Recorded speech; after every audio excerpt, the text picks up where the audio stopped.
Mr. Wallace, who's presently serving 10 years for manslaughter in an English jail, was known to have links with British intelligence. Wallace claimed he was an intelligence officer. Wallace alleges he became involved in a black propaganda campaign by the security services. There was no evidence to support the claims of Mr. Colin Wallace. Until anybody can produce proper evidence, there is no need to have an inquiry. Colin Wallace had fractured Mr. Lewis's skull with a karate-style blow after he was accused of having an affair with Mr. Lewis's wife. He hid his friend's body in the boot of his car and later dumped it in the River Arun. He says he was the victim of an MI5 dirty tricks campaign.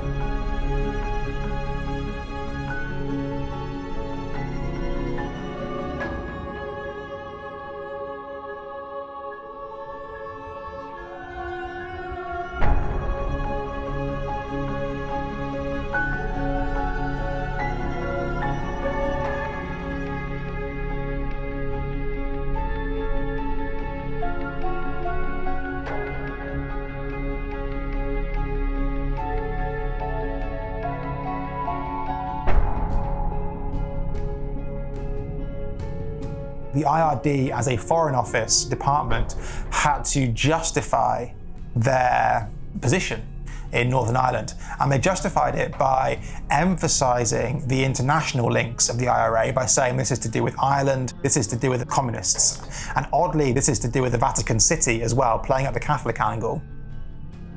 The IRD tended to work through newspapers. They would draft articles in London and then distribute them through friendly journalists who slip into foreign newspapers. They worked with publishing houses where they would write some book about communism, and then it would be distributed or published through a private commercial company. Hugh Mooney of the IRD was sent as an advisor to information policy.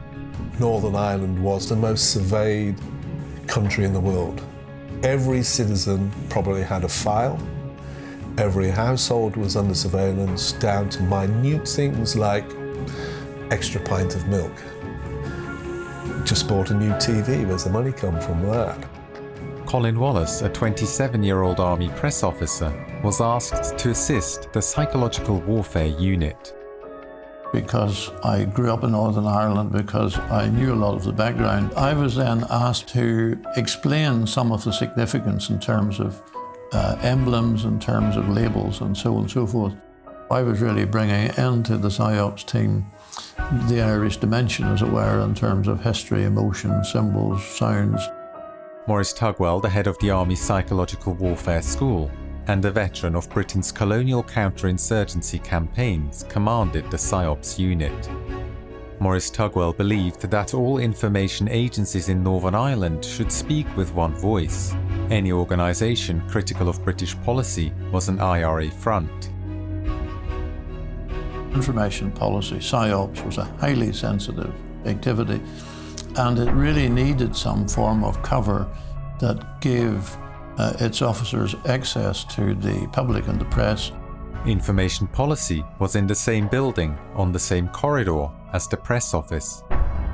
So a visiting journalist going down the corridor to the press office would almost see the whole corridor as part of Army public relations, whereas a key part of that had no bearing on public relations per se. On the 9th of August 1971, the British government approved the internment of dissidents without trial. Many of those imprisoned were not terrorists, but civil rights activists and Irish nationalists. The perception at that stage was a bad one globally. And of course, the IRA were very good from a PSYOPs point of view. They used that to make Britain look bad. Reports of torture surfaced in the Irish press.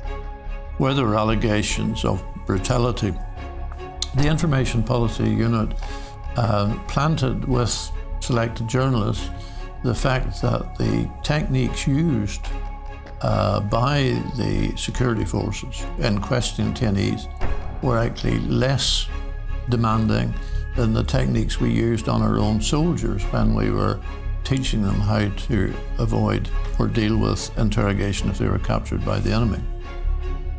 Stories of torture and arbitrary imprisonment without trial fanned feelings of historical injustice. And with that, the popularity of the IRA increased. The violence from all sides escalated. In 1972, 479 people were killed and almost 5,000 injured. Each day, the psychological operations team would look at the violence of the past 24 hours. Some activities would require a quick response. We needed to do something that day. But sometimes there were themes developing that, for example, some type of terrorist activity was creating a problem, and therefore we would have to take a more strategic look at that. A theme was a broad issue that information policy identified as a concern. Major themes included community support for paramilitary organizations who were portrayed as organized criminal groups that intimidated and exploited local communities. Information policy attempted to spread uncertainty and conflict in target groups. The international perception of the conflict was another major theme. Themes were used to color events with a message that supported information policy's long-term PSYOPs campaigns. When journalists visited or phoned the Army press office, they would be passed through to Colin Wallace and his colleagues.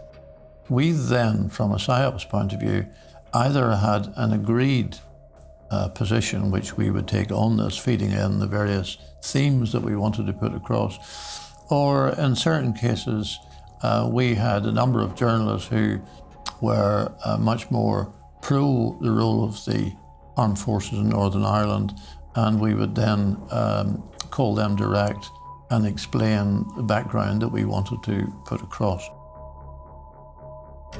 The propaganda was deliberately designed to create conflict, to disorientate the IRA, to unnerve them, and to separate them from the community whose support they needed in order to remain a viable organisation. We discovered at one stage they were using nitrobenzene to mix with fertilizer to make their bombs more effective. We discovered that nitrobenzene had a carcinogenic quality, and therefore there was a real danger that people mixing these explosives, unless they were protected properly, were likely to develop cancer at a later stage. Now, this was a scientific fact, but exactly how much exposure, etc., we had no idea. But because there were sufficient scientific hooks with that, we circulated that information to the press. And the good thing about it was lots of experts from the scientific world agreed with the conclusion that nitrobenzene was a carcinogen. Newspapers picked up the story and quoted an anonymous army spokesperson who was none other than Colin Wallace, who claimed that symptoms of nitro poisoning are difficult to spot. By the time they are visible, it is too late to treat the victim. Vomiting and a coma follow, and later the glands and liver break down. The Guardian reported children finding it stored in a derelict house, or people forced to store it by the provisionals could suffer from the poisoning. On occasion, bombs would go off prematurely, and quite often the people transporting the bomb would be killed.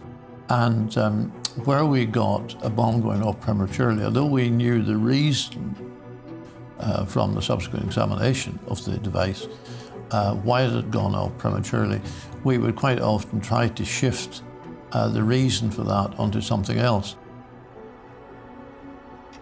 In campaigns of a more political nature, Army PSYOPs worked with Hugh Mooney of the IRD.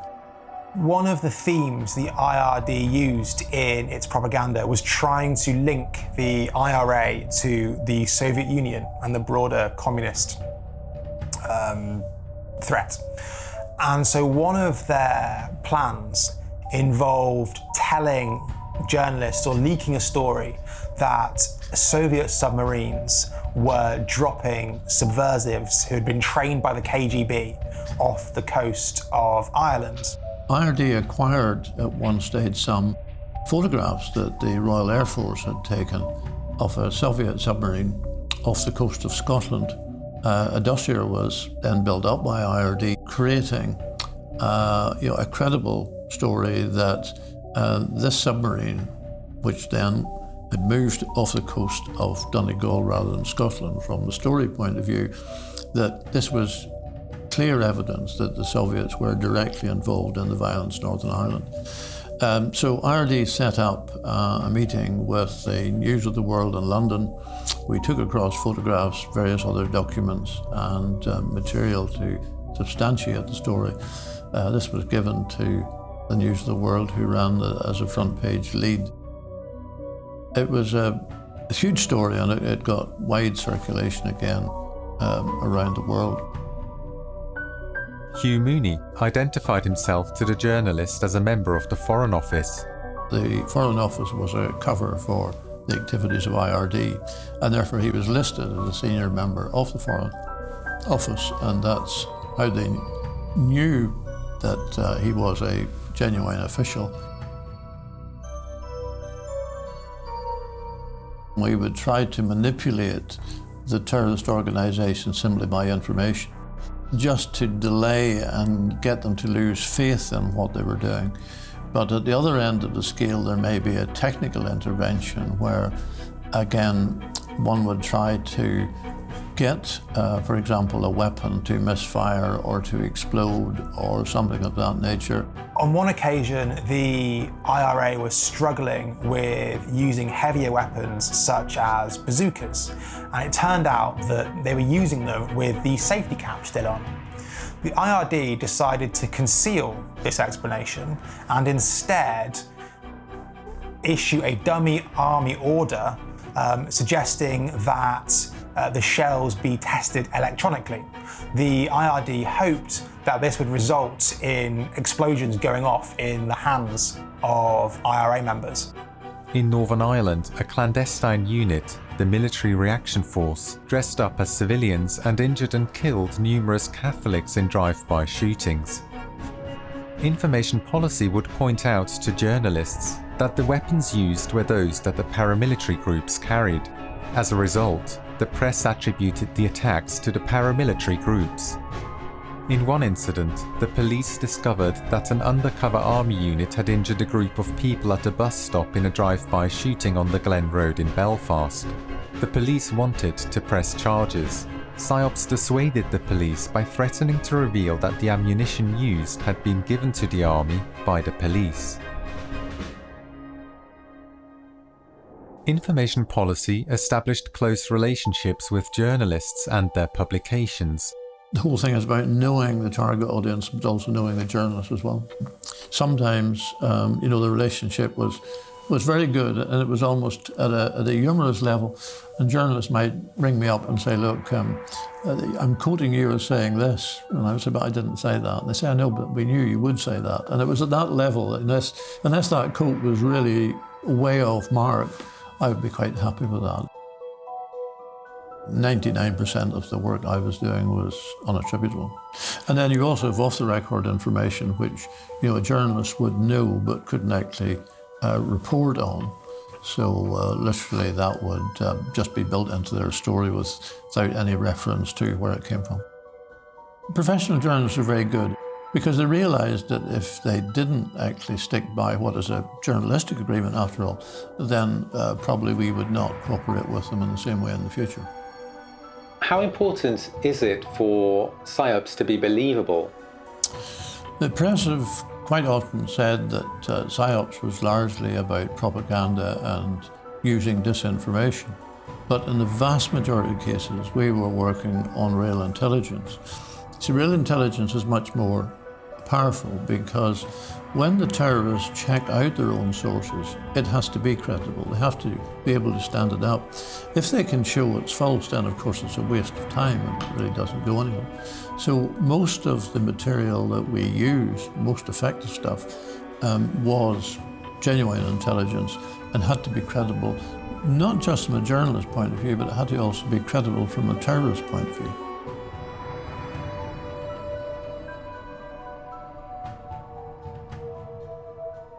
On the 5th of August 1973, an article in the Belfast Sunday News reported that sheep had been sacrificed in a black magic ritual on Copeland Island Beach, northeast of Belfast. It was a front-page headline in the Sunday News which lots of people read.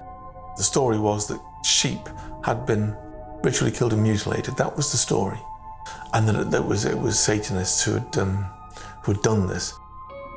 As a would-be anthropologist, an undergraduate at the time, it tweaked my interests, and I began to pay attention as other news stories appeared in other local papers.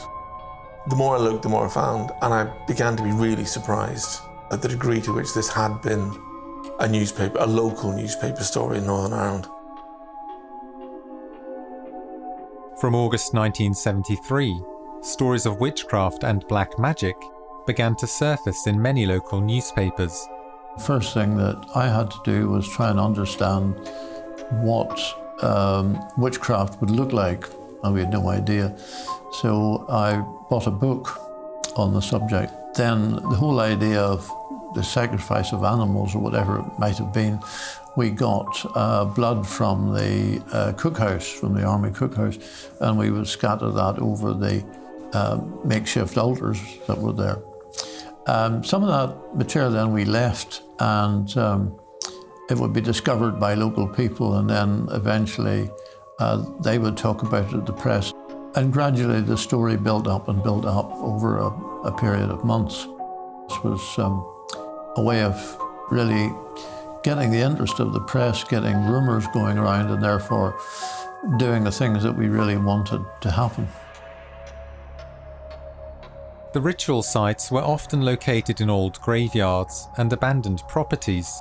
You have to remember that this was a time in Northern Ireland when all kinds of unusual things were happening.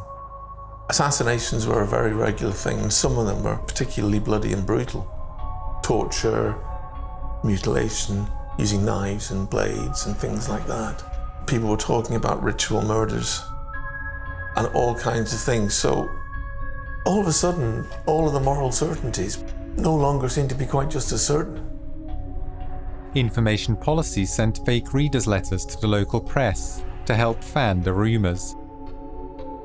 Quite often, on different subjects, we would write to local newspapers, drawing attention to something or criticising something, and then the newspaper would publish that. And it would usually be about a local issue, and it was very much done at local level. But then we would pick up the publication of those letters, and we would then circulate those letters more to the national press to reflect what would be portrayed as local views.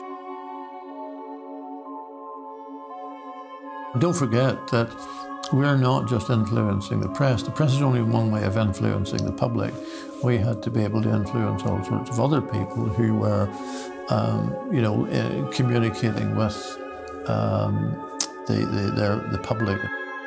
And the churches then, in the 70s, had much more influence, of course, than they have today. And therefore, this involvement of witchcraft was quite important. The key thing we wanted the clergy to do, I think, was just to try and go back to reject all types of violence and questionable behaviour, and whether that was drugs or witchcraft or terrorism. It was to say that these activities really have no place in the society that we were trying to create. And because at that stage people's world was dominated by the fear of terrorism, we were directly linking a lot of these things together. It was important to look at evil, bad and terrorism all within one package. They were particularly interested in getting at the Protestant population and getting them to believe in this stuff. They were trying to scare the bejesus out of the local population and to attach that fright to the terrible things that were going on, ergo the paramilitaries. That, I think, what the core job of what they were doing was. They were trying to discredit the paramilitaries. They were trying to associate them with bad things, drug dealing, dodgy financial dealings, etc., etc. We were just saying, look, the fact that the community has now sort of dissolved into this violence, which is becoming more and more sadistic in terms of sectarian assassinations, you know, where do you draw a halt as a community? I think it helped to bring home to people that there was something going on in their community that really was not good for them as a whole. That is a strange way of thinking, because, you know, you are part of the army and the idea is that you are fighting a war. But you are saying the witchcraft campaign was about bringing a sense of morality back to the community. You wouldn't really have thought that the army would think about that. Probably not, but I think, you see, it is a war, but it's not a conventional war. Terrorism is fundamentally a propaganda war that is backed up by armed conflict. So it was just, I think, going back to say to people, you know, you have grown up, as I did in Northern Ireland, with a very strong belief in the community and in our own church, whatever that religion was. And surely we have drifted a long way from that as a result of the violence of the last 5-6 years.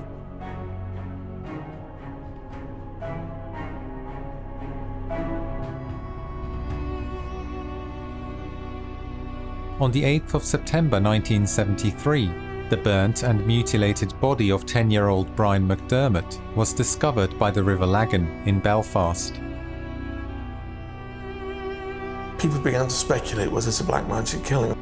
And it certainly contributed towards one of the threads in the rumours and fears that autumn, which was that Satanists were looking for children to abduct. Newspapers reported rumours that a boy or girl under 7 would be sacrificed. The police actually issued statements saying they believed that the murder may have involved witchcraft. That was a concern for us at that stage, because bearing in mind that we were creating this concept, at that point we stopped using witchcraft as a concept. But that was in September. And according to Richard Jenkins, the witchcraft scare continued all the way to the beginning of 1974. I think that's right, and one of the points we were making is that when you create a story, it gathers momentum over a period of time. And I think although we stopped doing things, there were lots of other stories and rumours going around, and there may also have been people, you know, creating these things for fun, really, to do that. But we certainly stopped after Brian McDermott's death. There's no doubt about that, I'm absolutely clear. But it may well be that the aftermath of that was still going on for a period of some time, even to the beginning of the following year.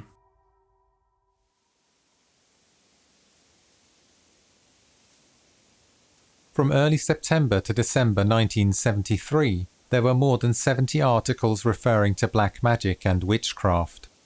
By the beginning of the following year, the topic had almost completely vanished from the press.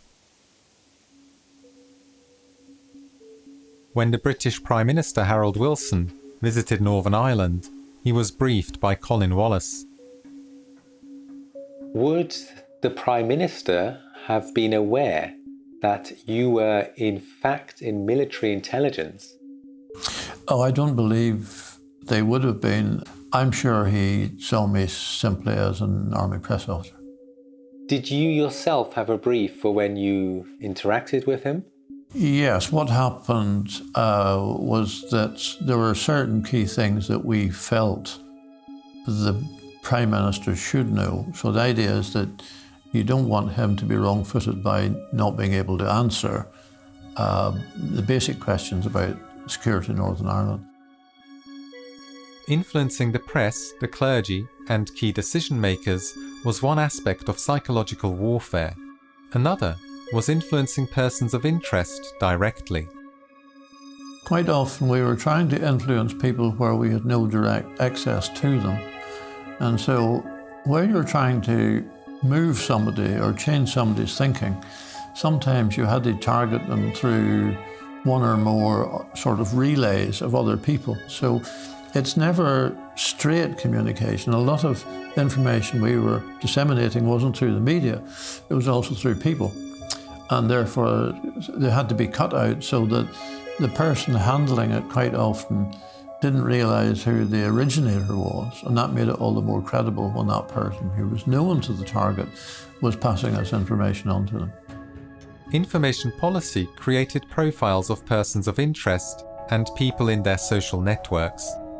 The key thing was that when you knew a lot about a person and the people they worked with, like any other part of society, there were people who didn't like each other, there were people who were jealous of each other. Because we had the relevant intelligence, if we could plant it in the right way, you could, for example, if one person was suspicious of another for some reason, you could increase that suspicion by feeding information in that would tend to reinforce their own views of that individual. So it was that type of activity. Could you explain more about the kind of techniques you used to create psychological conflict? I have to be careful with that, because what I don't want to do is actually share techniques that are still having impact. And so there's a grey area there, but it's basically along the lines that we're saying, first of all, is to identify relationships, look at how toxic those relationships or not may be, and then try to maneuver them by planting information in to have that effect. You build up quite a comprehensive profile of that person and their associates. Now, it may be that some of those associates are totally innocent of any involvement in terrorism whatsoever. They just happen to be good friends from school days and so on and so forth. It's really creating a picture of that person so you almost know what their response will be to something that you do. This is a very different use of psychology. And I think a lot of people wouldn't be aware that this knowledge exists and that people study psychology, for these kinds of purposes. I think that's true, but you have to be careful, because we did do lots of things that had a positive psychological effect. Like, for example, we ran youth clubs, we ran community relations. I was the Army's Father at Christmas, going around schools and hospitals at Christmas. We actually provided funds for projects. We took kids away from the really bad areas of Northern Ireland, from opposite sides of the fence, Catholic and Protestant together. We took them away to the mountains, camping. Colin Wallace was refused clearance to target high-ranking Protestant paramilitaries in psychological operations. These individuals, who at times colluded with the British Army, were on an excluded list. A number of Protestant clergy and politicians, on the other hand, were legitimate targets. PSYOPs targeted individuals who were not members of terrorist organisations, but who had influence in communities of interest to PSYOPs. In the Catholic community, personal conflicts were the most common reason for a person to become an informant. We couldn't admit to what we were doing, the Army didn't admit to what we were doing, and so on and so forth. A senior figure, political or military, might ask us to do something. And then for political reasons, usually, they would say, it'd be a really good idea if X happened. But then they would quite often say, but I don't want you to tell me how you go about it, because I may have to deny it. And that was a classic example. So in other words, the person doesn't want to lie that they were involved in it. Senior figures were deliberately kept in the dark about the specifics of campaigns, so that they could deny involvement should they be called upon to answer questions. At the age of 29, Colin Wallace was the youngest senior information officer in the MOD. During his time in information policy, he was put forward for New Year's honours 3 times by his superiors.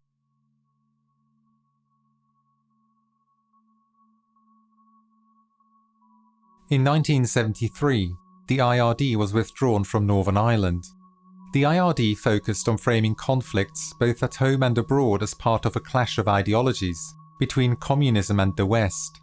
Army intelligence saw the IRD as involved in political propaganda of limited relevance to their anti-terror and counterinsurgency campaign. The military feared that having the IRD in Northern Ireland was undermining the credibility of their own PR campaigns. And Lisbon, the army headquarters, was becoming known as the Lisbon lie machine. Not long after the departure of Hugh Mooney and the IRD, a meeting was convened at Stormont Castle, the headquarters of MI5 in Northern Ireland. At this meeting, a campaign codenamed Clockwork Orange was launched. Colin Wallace was asked to liaise with an operative by the cover name John Shaw. He never came to Army headquarters at any time when I was there. All the meetings I had with him were at the White Gables Hotel. And I think the idea with that was that there would be no direct link, particularly with some of the information that we were using, between him and the Army. Colin Wallace alleges John Shaw supplied him with material that included smears on politicians from the three main political parties in Britain. Why do you think you were given that information, considering the sensitivity of it? No, say this was background, because if we're looking at, for example, the increase in violence, that has to be put in context, particularly if you're briefing journalists in depth or foreign journalists. So you have to explain at that stage what led up to the violence. So in other words, the violence was really the activity, but the background was coming from the briefing papers that I was given. Some of the forgeries that Information Policy and MI5 and IRD concocted in Northern Ireland came into my possession. To Merlin Rees, who at one point was the Minister for Northern Ireland. This is apparently from the American Congress for Irish Freedom, 1971. This was an IRA front in America. This is a letter apparently thanking Merlin Rees for his support, which of course Merlin Rees didn't support it, but there you go. According to Stephen Dorrell, some of the smears Colin Wallace received from John Shaw were already in circulation in Britain. Britain had a very sophisticated system whereby there were scores of people around the country whose job it was just to sit in bars, coffee bars, talk to people, go to clubs and spread rumours, and gradually kind of build up this idea about someone or some operation. It was smears about sex, accusations that Wilson had affairs. The British Prime Minister, Harold Wilson, had been sexually compromised on a trip to Moscow. There were accusations about, which is again kind of interesting in retrospect, about him being too close to Jewish people. So there were kind of anti-Semitic smears that Wilson was corrupt, that he had secret bank accounts. A few years ago, the son of a MI6 officer contacted me and said, you've written about my father, but did you know that when he retired in 1970, he went into the City of London and he started a newsletter and spread rumours through this newsletter and smears about Wilson. Here's another fake, a Swiss account held by Edward Short, who was the leader of the House of Commons at the time, I think, another Labour MP, a fake bank account showing he had £30,000. A journalist who trusts somebody like Colin can easily be manipulated. He would say to somebody, okay, yeah, I think I know so-and-so, talk to that person, or I can supply you with this bit of information, or I have this document I will allow you to look at, which will back up what I am saying, or what this person has told you. It's a very sophisticated kind of system. This is thought out about what it is you want to achieve with this particular story. This might be part of a chain. It might be part of an operation that's ongoing, with the idea that you kind of sway the argument or you change the view of something, smear somebody. In October 1974, at a meeting with John Shaw, Colin Wallace demanded proof of political clearance for Clockwork Orange. He never saw or heard from John Shaw again.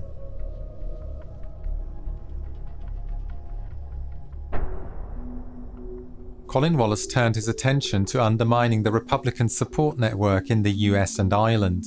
He created a dossier that linked fundraisers and businessmen supportive of Republicans to weapons smuggling.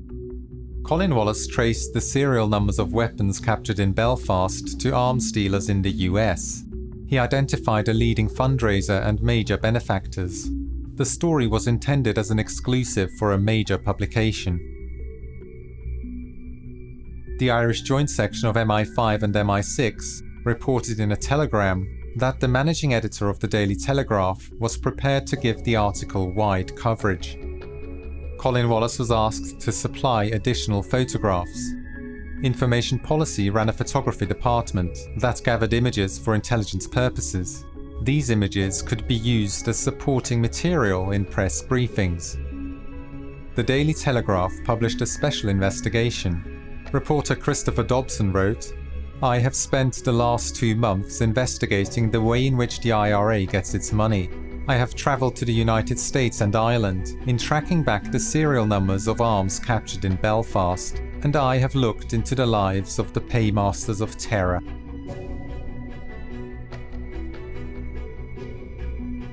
The press helped Information Policy to target individuals and organisations to which PSYOPs had no direct access due to their geographic location.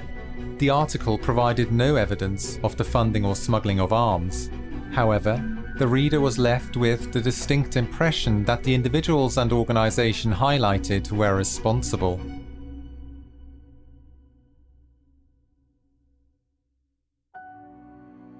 William McGrath was a prominent individual in Loyalist politics, the Church and the Orange Order, and the head of an organisation called Tara. I was asked to encourage the press to look at what Tara and McGrath were all about. Tara was an organisation that was really designed to prepare for a doomsday situation by Loyalists if there was an IRA campaign, or in fact, as McGrath said, the Irish Army might even invade the north. Attending the meetings of Tara, there were members of the Ulster Volunteer Force, which was then a prescribed Loyalist paramilitary group. And there were also police officers attending it. In 1973, McGrath issued a proclamation. It was designed to make the Roman Catholic Church illegal. William McGrath was also the housemaster of Kincora, a home for boys from troubled backgrounds between the ages of 11 to 18. Colin Wallace issued 3 separate briefings on McGrath.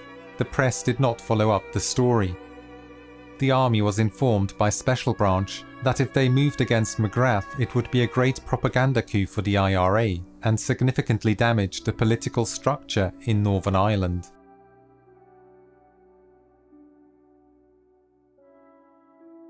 In December 1974, Colin Wallace was summoned to the Ministry of Defence in London.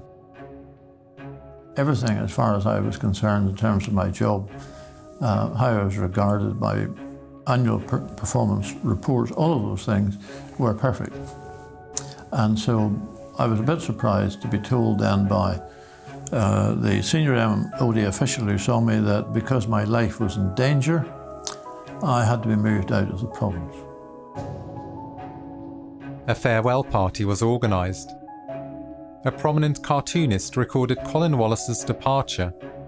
I moved to my new post, and a day after that, a police officer from Northern Ireland arrived with a special branch officer and said that they were investigating the fact that I had given a restricted document to a journalist. For the past 6 years, I'd been supplying, as part of my job description, highly sensitive information to journalists from different countries around the world. Unbeknown to Colin Wallace, MI5 had made an assessment that he was disgruntled and a security risk. The disciplinary hearing that followed concluded that Colin Wallace should be dismissed, but that he could keep his pension if he resigned voluntarily. Peter Broderick, a colleague of Colin Wallace's in Army Public Relations, tried to support him, and was informed that Colin Wallace was a member of a terrorist organisation. Peter Broderick was then transferred out of the Ministry of Defence.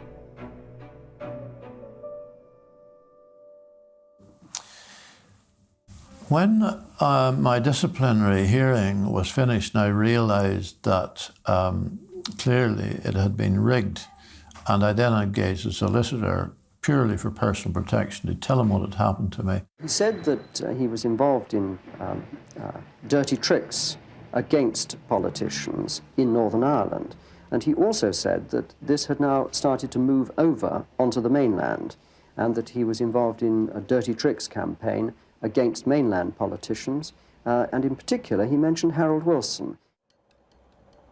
Colin Wallace moved to southeast London and began to speak out about his work in information policy. He lobbied MPs, supplied information to the press, and wrote to the former Prime Minister. Harold Wilson already held suspicions that MI5 had undermined him and his government, and had communicated this to 2 journalists. He thought they'd mounted a campaign of denigrating him personally, of using official material that had been gathered and then misused by leaking it to newspapers. They released a book which was largely ignored. In 1977, the IRD was quietly closed down after an internal investigation into the plot against the former Prime Minister. I corresponded with Lord Hunt. He was asked to carry out the investigation into the alleged plots against Harold Wilson. And he spoke to a number of people, including the heads of MI5 and MI6. And he said that there was a plot, that there were dissident elements within both organisations. He wrote that report, which went to the new Prime Minister, and a copy of it was supposed to have been deposited in the Cabinet Office. I asked the Cabinet Office where was the copy, and they said they could not find one. Colin Wallace, unaware of the demise of the IRD, began a new life in West Sussex. In January 1980, the Irish Independent published an article on the abuse of boys at the Belfast boys' home Kincora. The housefathers William McGrath, Joseph Mains and Raymond Semple had been sexually abusing the boys in their care. Politicians in Northern Ireland demanded a full inquiry.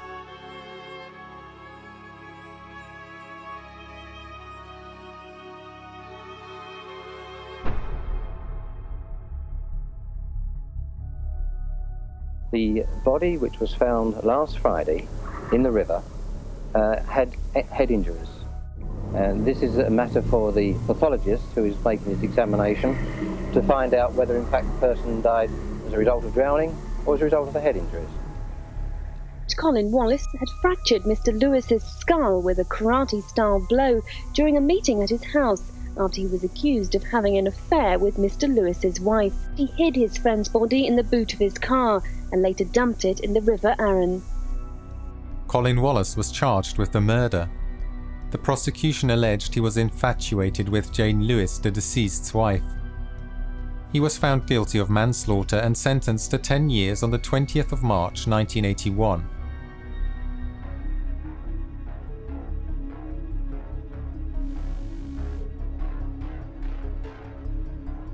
"65-year-old housefather William McGrath, seen here in the foreground. He ran 2 Bible study centres in Belfast in the 50s and 60s. McGrath was also a founding member of the Protestant paramilitary group Tara. This man was one of McGrath's victims. And he would come up like you're getting dressed, and then he'd start doing things he done, like, he says. And so one time I was bleeding, I told him to stop. It wasn't pleasant, like you couldn't turn to no one, One of the Army's former press officers at Thiepval Barracks in Lisburn, Colin Wallace, is now a key figure in the Kincora investigation. Mr. Wallace, who's presently serving 10 years for manslaughter in an English jail, was also known to have links with British intelligence. Kevin Dowling, exactly what did Colin Wallace tell you in 1973? He certainly said that McGrath was a homosexual. You must remember that the conversation I had with him was in 1973. I don't remember the conversation entirely clearly. It has been suggested to me that McGrath was in fact some kind of an army informer, and that the police felt obliged to protect him in order to bring to book greater criminals than he. Exactly what part did British intelligence play, and were they aware that William McGrath was employed at Kincora? British Army files relating to the Kincora Boys' Home disappeared from Army headquarters. It was rumoured that William McGrath was an MI5 informant. McGrath, Mains and Semple, who ran the Kincora Boys' Home, were sentenced in December 1981. All were released in under 2 years. Meanwhile, Colin Wallace was still only at the beginning of his 10-year sentence. When I first got to know him, he was in prison. And it was bizarre. He was actually protected in prison. There were other prisoners believed him. And he actually had kind of bodyguards, because they thought, probably correctly, that he might be killed, assassinated in prison. Clive Ponting was head of the legal department at the Ministry of Defence in 1983, and remembers a meeting with MI5 where Colin Wallace was discussed. There was never any suspicion that Wallace was making these stories up and it was all totally unfounded and very easy to rubbish. It was very much a matter that, that the story was being contained at the moment because he was in jail, but that in a few years' time he'd be back out again and could be expected to start making the allegations again. One evening in prison, Colin Wallace read an article about Fred Holroyd, a former military intelligence officer in Northern Ireland, whose experience bore some resemblance to his own. Colin wrote a letter to Fred asking for help. When I got to the prison, I realised this was the same man that I met in the secret corridor who had an office in Army headquarters. The MOD repeatedly were refuting that he was anything more than a civilian clerk with a Walter Mitty complex. And yet here he is with an office in this secret corridor with the political officer, MI5, MI6. All of the people who were running the army were in that office. I went on the same day the murder was committed. At the same time, you've got every man and his dog walking along that path. You've got fishermen overlooking it about 100 yards away on a bridge. You have all sorts of courting couples walking along and boats going up and down the river. The thing was, Trafalgar Square on a Saturday. The story that the police had put out was a lie. I also discovered a witness who had seen the dead man after he'd allegedly been killed by Colin. The police persuaded her not to give evidence. He was sitting by the window with the gentleman he was with, a man in approximately his 50s with thinning grey hair combed back over the top of his head. And as far as I remember, I think he was in a grey suit. Whatever exchange came from Jonathan Lewis, it was sharp and then back to looking at it and fiddling with his glass on his knee. He looked far from happy. She was frightened of the police. She thought the police were dishonest. Fred Holroyd doorsteps the boatman who had found the body. And he didn't know who I was. They all get very frightened when I arrive and start asking him questions about things that they're worried about themselves. And he said, I can tell you that the buggers wouldn't let me give the evidence I wanted to give, which was, that I'd reversed back and my propeller had hit the guy in the face. And that's what caused the wound. And I said, you're kidding? He said, no. So I said, are you prepared to put that down in writing? He said, well, if I have to, but the best thing would be to get me in a court and ask me questions, and then I have to answer in a courtroom, and the police can't do me any harm. When Colin was still in prison, he was, via his solicitor, he was sending out various documents that he'd written. I was unemployed, and in those days in Hull, in Mrs. Thatcher's Britain, in a place like Hull with unemployment at 10%, if you had something to do, and I did, the people on the dole would ignore you for years. So I carried on doing this journalism stuff. Lobster, an obscure magazine made on a photocopier with a circulation of 150, co-founded and co-edited by Ramsey and Dorrell, may at the time have been the only publication in Britain to take Colin Wallace's allegations seriously. I wrote this, which was 50 pages, an attempt to explain Colin's story. We printed quite a lot of these, about 1,000 copies, I think. And we went to London and had a press conference. So two hicks from the States turn up carrying this complicated, this big document and say, here's a big story. The media were not impressed at all. Virtually no response to it. In January 1987, Colin Wallace was released from prison. A journalist called Julian O'Halloran went to Lewis Prison, actually filmed Colin Wallace as he stepped out of the prison gate and interviewed him. And it was going to be broadcast on Newsnight. I was actually watching Newsnight when there was a great kerfuffle in the studio. Something had happened and bits of paper were being looked at and headphones were being checked. And what had happened was the Wallace segment had been yanked at the last minute by a man called Alan Prothero, who at that point was deputy director of the BBC. Prothero was a part-time army officer in the Territorial Army, and his speciality was media-military relations. I went down to visit him and Fred, and it was the middle of winter. We were sitting in Colin Wallace's unheated house. He'd come out of prison and he couldn't afford to heat it. And so we were all sitting in our coats in Colin's living room, and I remember saying something like, so your plan is that me and you two guys with no money between us are going to take on MI5 and the MOD. Yes, that's the plan, they said. Irish broadcaster RTE picked up the story. The record says that Colin Wallace killed Jonathan Lewis. Oh yes, absolutely. Did you? No, I didn't. I had nothing at all to do with his death. I wasn't involved in any way. But I mean, if I'm not calm about it, if I panic about it, I create a fuss, I get excited about it, that's not going to change the verdict any quicker than if I stay calm and deal with it properly through the correct channels. Eventually I was hired by Channel 4 News. Colin had these handwritten notes that he claimed he'd written down from about this MI5 disinformation project against mostly against Labour MPs. Robert Parker of Channel 4 News went to a forensic scientist called Dr. Julius Grant. What chances do you think there are that these notes are forgeries?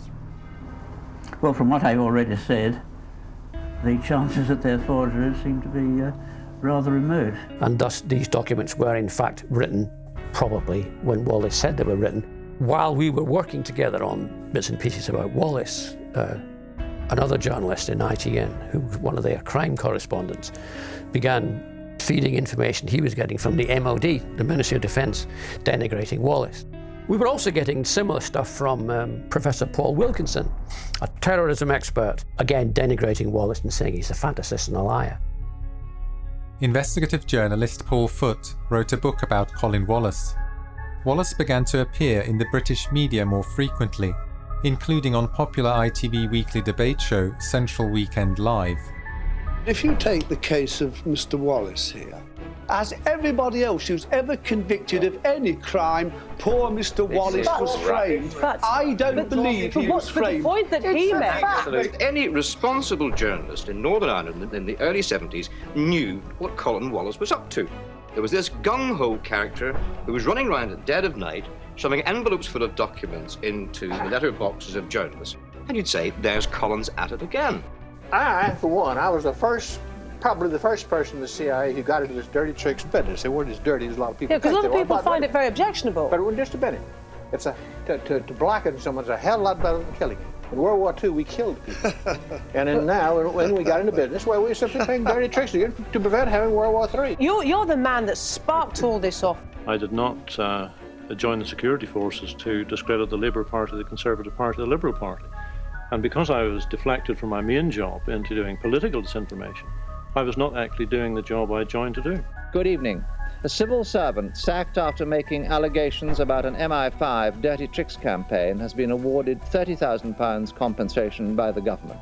Calcutt QC was asked to conduct an inquiry. In his report, he reveals that Ministry of Defence officials contacted Mr. Wallace's disciplinary hearing beforehand, thus influencing the outcome. The Defence Secretary, Tom King, asked Mr. Calcutt not to write a full report. Labour's Northern Ireland Secretary between 1974 and 76 said he had been the victim of a dirty tricks campaign. Who instructed Mr. Wallace to do the job that he and others did? That's what we've got to know. We want to be sure that this sort of thing never happens again. I feel very strongly about it. Mrs. Thatcher, having insisted there was no evidence to back such claims, was forced to admit in the Commons that she'd been misled. This followed the discovery of documents in the Ministry of Defence which related to a propaganda campaign codenamed Clockwork Orange. He's calling for the government to launch a full inquiry. Injustice to me is really a minor matter. The much more important matters are the allegations that there was an attempt to influence the general elections in 1974 and indeed the assaults on the children in Kincora during the 70s. My aspect of the story really is only a minor one by comparison.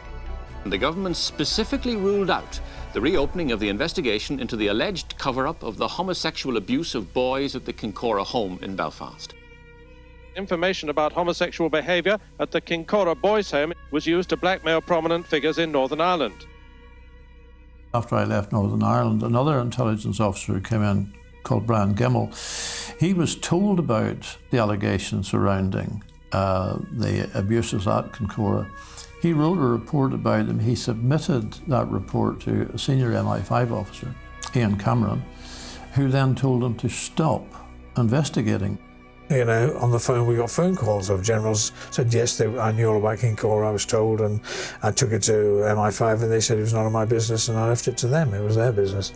And all this sort of stuff, and you know, the realisation, like me, the light is dawning, that we are not who we say we are. Journalist David Lay tracked down Dennis Payne, the former head of MI5 in Northern Ireland, to a sleepy village in the countryside, and confronted him with the Clockwork Orange allegations. I'm under no obligation to say absolutely nothing. I can't say anything at all. I mean, you collect all the information. I can't believe anyone is in the slightest bit interested in it, but I've nothing to add. In 1996, Colin Wallace appealed his conviction for manslaughter. Today, 15 years after he was jailed for manslaughter, Colin Wallace from West Sussex cleared his name. He served 6 years in the 1980s after being found guilty of killing an antiques dealer near his home in West Sussex. During the appeal hearing, the Home Office pathologist admitted that a Secret Service agent had suggested to him that the injury was caused by a karate chop to the head and not from the propeller of a boat. The hearing of the Court of Appeal focused largely on new medical evidence about the injury Jonathan Lewis received. Jonathan Lewis was most probably attacked at the riverbank and not at his house. And he said there was no evidence that his body had ever been in Colin Wallace's car. He says he was the victim of an MI5 dirty tricks campaign. Now Mr. Wallace is demanding a full investigation into his claims. Even after Colin Wallace received compensation, his troubles with MI5 were not over. When I was working at BAA, MI5 contacted the head of security there, and then I was made redundant after that. Now, I can't say MI5 was responsible, but again, why were they still meddling in my case after all of those years? The media reported Colin Wallace's appeal and aired his allegations, but they did not ask themselves what role they themselves had played in spreading fake news and what lessons they could learn for their reporting in future. Colin Wallace repeatedly called for a full investigation into his claims. But there was to be no full investigation, only an ever-longer list of inquiries and legal disputes spanning decades, as the allegations faded from public view. We now look at probably 5 inquiries that all failed totally to do what Parliament assured the public that it would do. Still to this day, Colin is a problem.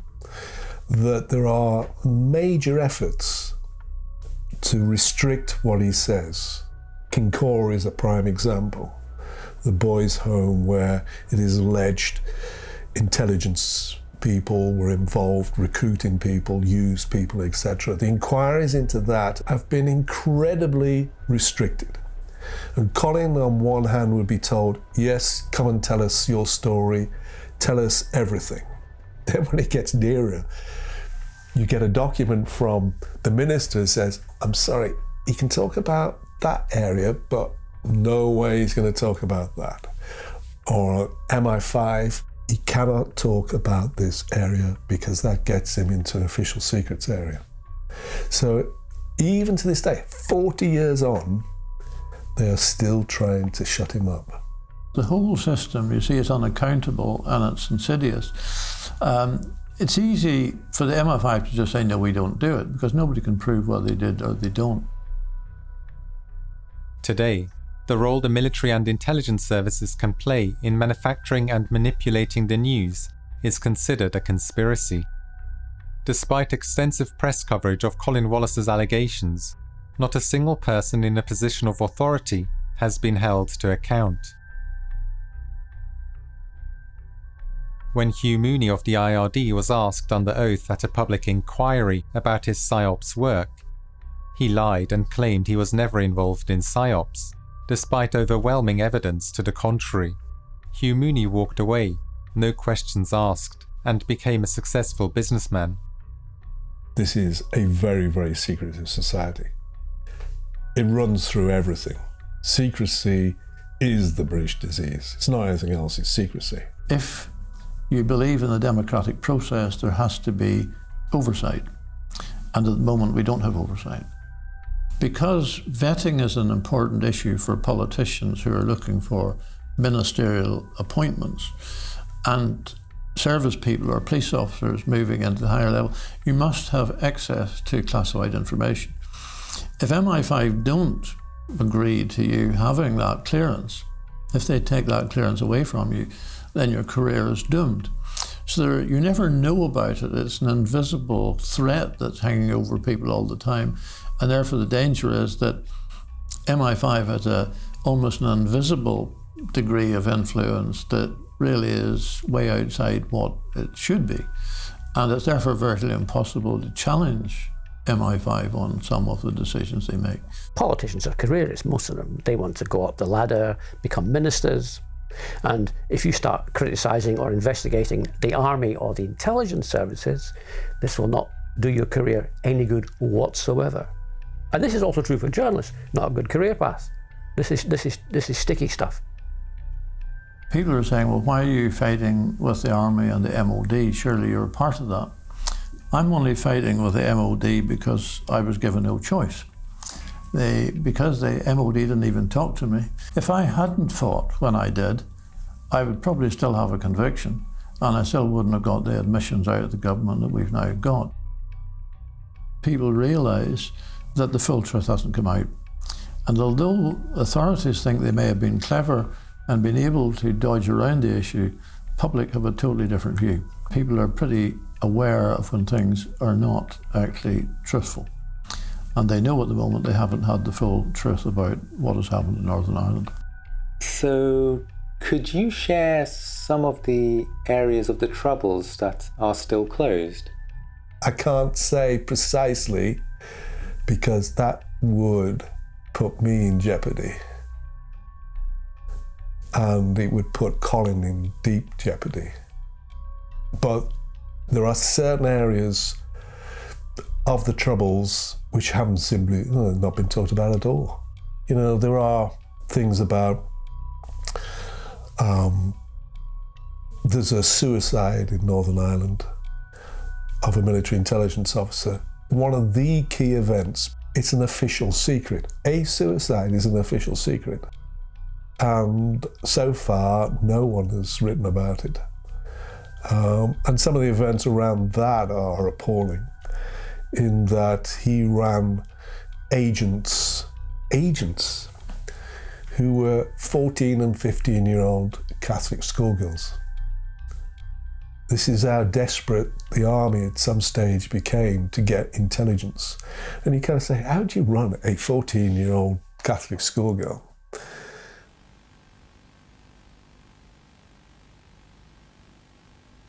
In the story of Colin Wallace, the press helps direct the present by spreading fake news, and the media helps digest the past by creating a discussion about the past. The role of departments of the state in creating and shaping reality is not acknowledged. And even after the media has become aware of this, it does not inform the public of the implications of that omission. Power is not held to account. No key decision makers are held to account, and they and their organisations make no admission of wrongdoing. the files that would serve as proof of their actions, either destroyed or hidden. In this story, the press serves as a complex mechanism that helps to reinforce and legitimize power. Allegations of wrongdoing and injustice become lost in inquiries and legal disputes that drag on to this day and that most people no longer understand or believe. We are told that a free press will hold power to account. But what of those individuals and institutions that will never be held to account, and have never been held to account? Should the press include that truth in its reporting? Or are some truths destined to be nothing more than versions of fake news?